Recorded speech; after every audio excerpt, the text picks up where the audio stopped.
സിമ്പിളായിട്ടുള്ള മട്ടൻ കറി നമുക്ക് ഉണ്ടാക്കിയെടുക്കാം. മട്ടൻ ചെറിയ കഷ്ണങ്ങളായിട്ട് മുറിച്ചെടുക്കുന്നുണ്ട്. പിന്നെ അതിലേക്ക് കുറച്ച് ഇഞ്ചിയും വെളുത്തുള്ളിയും ഞാൻ സ്ലൈസ് ചെയ്തെടുക്കുന്നുണ്ട് കേട്ടോ. മട്ടൻ നന്നായി കഴുകിയതിന് ശേഷം കുക്കറിലേക്ക് മാറ്റുക. പിന്നെ നമ്മൾ സ്ലൈസ് ചെയ്ത് വെച്ചിരിക്കുന്ന ഇഞ്ചി വെളുത്തുള്ളിയും ചേർത്ത് കൊടുക്കുക. പിന്നെ മല്ലിപ്പൊടി, മഞ്ഞൾപ്പൊടി, മുളക് പൊടി, ഗരം മസാല, ഉപ്പ്, വെളിച്ചെണ്ണയാണ് ചേർത്ത് കൊടുക്കുന്നത്. അതിൽ മല്ലിപ്പൊടിയുടെ അളവ് മാത്രം കുറച്ച് കൂടുതൽ വേണം കേട്ടോ. അളവൊക്കെ ഞാനിവിടെ മെൻഷൻ ചെയ്തിട്ടുണ്ട്. അതുപോലെ ചെയ്യുക.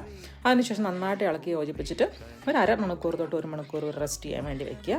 അപ്പോൾ ഇതിൽ ഞാനൊരു സവോള ഇവിടെ ഞാൻ അരിഞ്ഞെടുക്കുന്നുണ്ട്. പിന്നെ നമുക്ക് മട്ടൻ കുറച്ച് വെള്ളം കൂടെ ചേർത്ത് നന്നായി കുക്കറിൽ വേവിച്ചെടുക്കുക. ഇനി ഒരു പാൻ വയ്ക്കുക. അതിലേക്ക് കുറച്ച് വെളിച്ചെണ്ണ ഒഴിച്ചു കൊടുക്കുന്നുണ്ട്. കടുക് മൂപ്പിച്ചതിന് ശേഷം വെളിച്ചെണ്ണയും കുറച്ച് തേങ്ങാക്കൊത്തും കൂടെ ചേർത്ത് കൊടുക്കുന്നുണ്ട് കേട്ടോ. നന്നായി മൂത്ത് കഴിയുമ്പോഴത്തേനും കുറച്ച് കുരുമുളക് പൊടി, അതുപോലെ തന്നെ ഒരു 1/2 ടീസ്പൂണ് മഞ്ഞൾപ്പൊടിയോടെ വീണ്ടും ഞാൻ ചേർത്ത് കൊടുത്ത് നന്നായി ഫ്രൈ ചെയ്തിട്ട് നമുക്കതിലേക്ക് ചേർത്ത് കൊടുക്കാം. പിന്നെ അതിലേക്ക് ഒരു തക്കാളിയും കുറച്ച് മല്ലിയിലയും കൂടെ ചേർത്ത് കൊടുക്കുന്നത്. അങ്ങനെ ചേർത്ത് കൊടുക്കുന്നത് നല്ലതാണ്. കറിക്കൊരു കൊഴുപ്പൊക്കെ കിട്ടാൻ നല്ലതാണ്. അപ്പോൾ അടിപൊളിയായിട്ട് മട്ടൻ കറി റെഡി ആയിട്ടുണ്ട്.